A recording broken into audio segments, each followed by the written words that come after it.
O Halloween é uma das festas mais antigas do mundo, sendo praticada há mais de 3.000 anos. As pessoas acreditavam que durante esse dia, os mortos se levantavam e possuíam os corpos dos vivos. Existem muitas lendas e mitos que são associadas a essa data, mas durante esse dia já ocorreram crimes macabros e cruéis, e que por mais que possam parecer uma história de filme de terror, eles realmente aconteceram. Eu sou Guilherme Capellini e hoje eu irei te contar 5 crimes reais que realmente aconteceram durante o Halloween.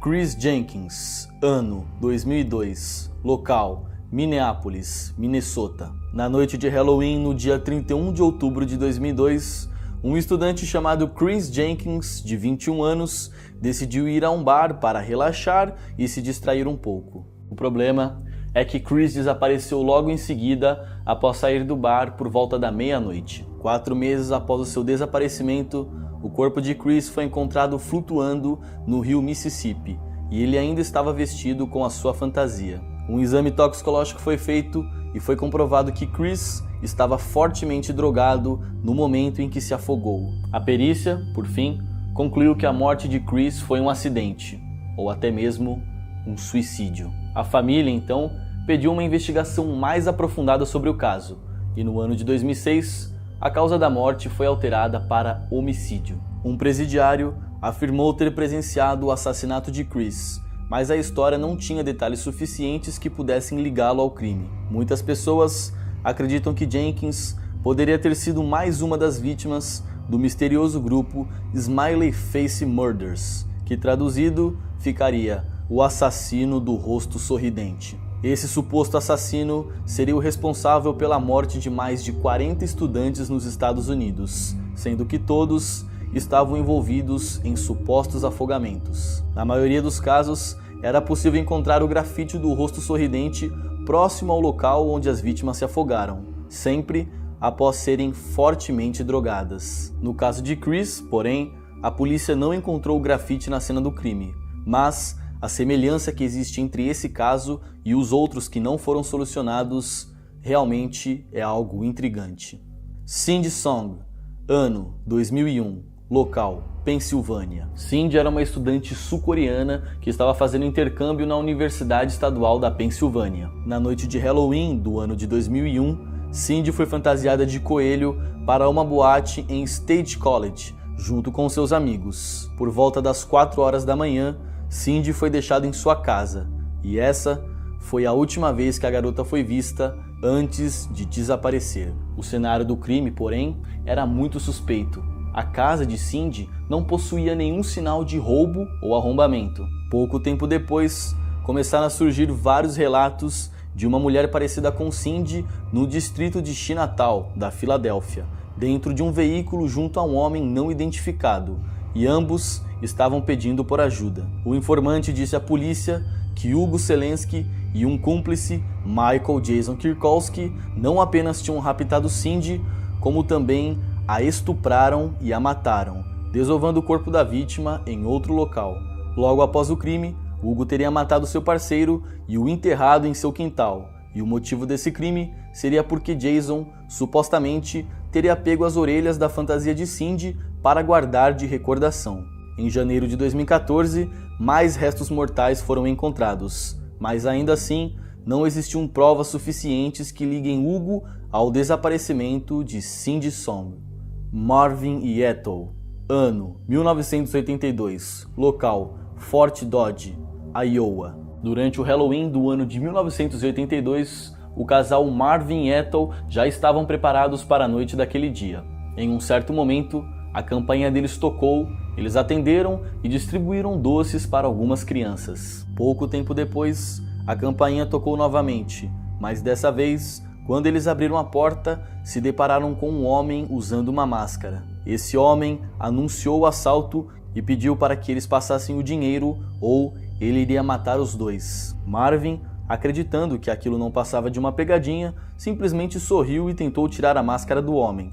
Mas o criminoso não permitiu que isso acontecesse e na mesma hora ele puxou a sua arma e rendeu o casal, levando os dois para o porão da casa, pedindo para que eles dessem a ele todo o dinheiro que havia no cofre. O mais curioso é que poucas pessoas sabiam que o casal possuía um cofre no porão da casa. Marvin, então, suspeitou que aquele homem fosse algum amigo ou algum parente deles tentando pregar uma peça de Dia das Bruxas. E enquanto eles atravessavam o porão para chegar à cozinha, Marvin tentou agarrar a arma da mão do homem. Porém, ele não conseguiu e um tiro foi disparado contra sua garganta. Marvin morreu na mesma hora.